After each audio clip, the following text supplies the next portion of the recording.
Depois de feita a festa no berço da nação, foi hora de rumar até ao sul do Tejo para a terceira prova do campeonato. Brindados com as paisagens incríveis da Rábida, a família da montanha saboreou a vista privilegiada do Sado. Nos protótipos A, a discussão pelo lugar mais alto do pódio esteve entre José Correia e Hélder Silva. A rodar em taco a taco todo o fim de semana, era preciso marcar a diferença e Correia conseguiu ao somar a segunda vitória consecutiva da temporada. O piloto da JC Group registrou os melhores tempos do fim de semana, mas na terceira subida oficial chegou a sentir problemas de turbo, nada que lhe afetasse a prestação.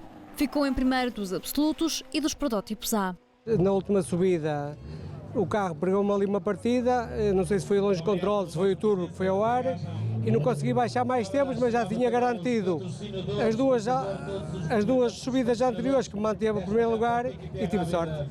Na hora de marcar tempos, Hélder Silva teve azar.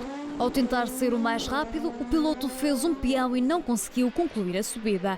Apostou todas as fichas na última subida e registrou o melhor tempo. Terminou a 107 milésimos de segundo do líder. Subiu ao lugar intermédio do pódio dos absolutos e dos protótipos A. A completar o pódio dos protótipos A, Sérgio Nogueira. Na segunda subida oficial, umas anomalias mecânicas na caixa de velocidades vieram assombrar o piloto. Mas este não se deixou abalar por tão pouco e na subida do tudo ou nada registrou o melhor tempo do fim de semana. Dos protótipos A passamos para os B. Nuno Guimarães decidiu apostar tudo na subida oficial, mas não foi bem sucedido. Uma má passagem de caixa levou-o a fazer uma curva com o carro em neutro, perdendo algum tempo. Na hora do fechar contas, fez um terceiro lugar à geral e primeiro em protótipos B.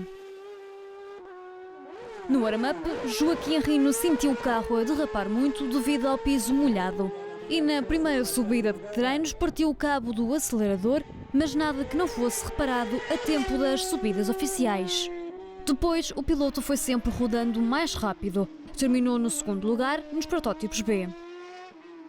Depois das lutas intensas dos protótipos, seguimos a toda a velocidade para os GTs. Depois de ter apostado nos pneus errados para o piso seco, Vítor Pascoal arriscou num slick para que os resultados saltassem à vista. Com Bernardo Garcia a rodar bem perto, o piloto de Baião precisou de acelerar ainda mais para que o primeiro posto não lhe escapasse. Deixou o adversário para trás por 4 segundos e 190 milésimos. Não vinhamos muito preparados com pneus para aqui, pneus novos e portanto senti alguma dificuldade.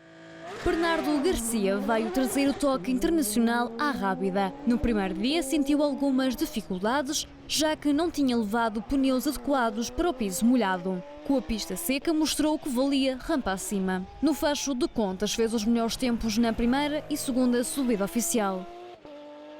Quanto aos turismos, começamos pela Divisão 1. Luís Nunes sabia de antemão que o piso era muito escorregadio e que poderia ser um problema. Rodou sempre dentro do expectável e terminou o fim de semana com um crono de 3 minutos, 35 segundos e 767 milésimos. Daniela Marques ficou no segundo posto da divisão. A rodar sem problemas durante os 2 dias de competição, as subidas de treino serviram para recordar o traçado e perceber o estado da rampa. Na última subida oficial conseguiu baixar 4 segundos e 767 milésimos ao tempo que tinha feito na primeira oficial. Já na divisão 2 dos turismos, Joaquim Teixeira não teve os resultados desejados no primeiro dia e precisou reverter a situação no seguinte. Assim, na segunda subida oficial fez uma prova limpa e na seguinte foi apenas gerir ritmo. Conseguiu a terceira vitória nos turismos 2. Consegui melhorar um segundo e meio ao tempo que tinha, com uma rampa que é mais longa do que era no ano anterior, mas mesmo assim não consegui chegar ao primeiro lugar. José Almeida, ou José Pouca Sorte, ainda viu o azar bater-lhe à porta ao falhar o arranque na segunda subida oficial. Nervoso com o sucedido e a pensar no quanto precisava de baixar, acabou por não se concentrar na subida. O terceiro mais forte da divisão foi Paulo Silva. Na primeira subida pontuável, chegou a ter uma saída de pista, mas nada que o levasse a abandonar a corrida.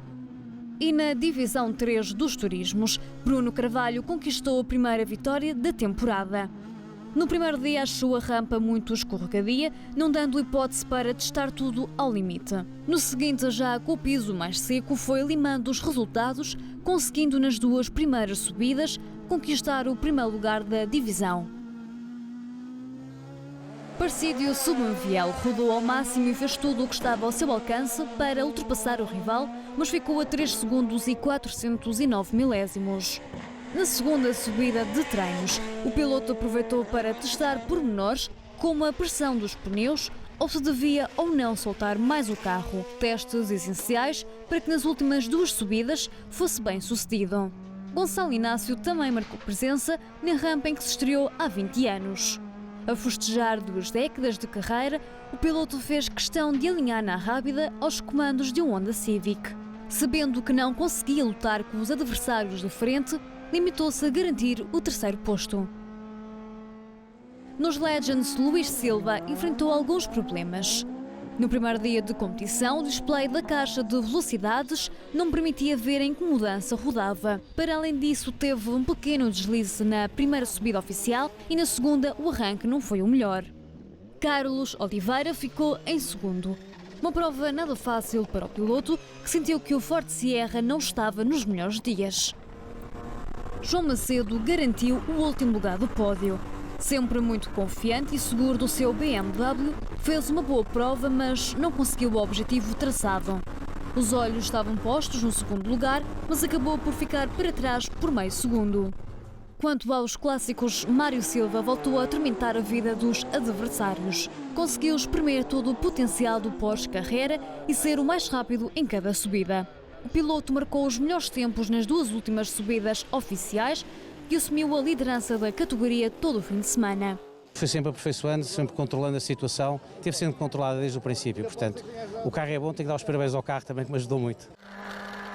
Flávio Sainhas, ainda a aprender a comunicar com a nova máquina, aproveitou o fim de semana para testar afinações. Na primeira subida oficial, um cabo da embreagem rebentou, levando-o a perder muito tempo. Luís Moutinho aproveitou a subida de piso seco para dar tudo rampa acima e conseguir terminar o dia de sábado no lugar intermédio do pódio. No dia seguinte, na segunda subida oficial, um problema na caixa de velocidades fez-lo perder tempo no arranque. Na Taça de Portugal de kart cross de montanha, Nelson Rocha e Sérgio Mateus discutiram taco a taco até à última subida, mas Rocha foi quem triunfou. O vento forte fez com que uma das baias de segurança fosse para o meio da estrada, mas no final das contas correu tudo bem. Sérgio Mateus bem tentou, mas os 2 segundos e 27 milésimos foram cruciais para terminar no segundo posto. Na primeira subida de treinos foi testando a pressão dos pneus por causa do piso molhado. Nesse mesmo dia chegou a liderar a taça, mas no seguinte já não conseguiu manter a posição.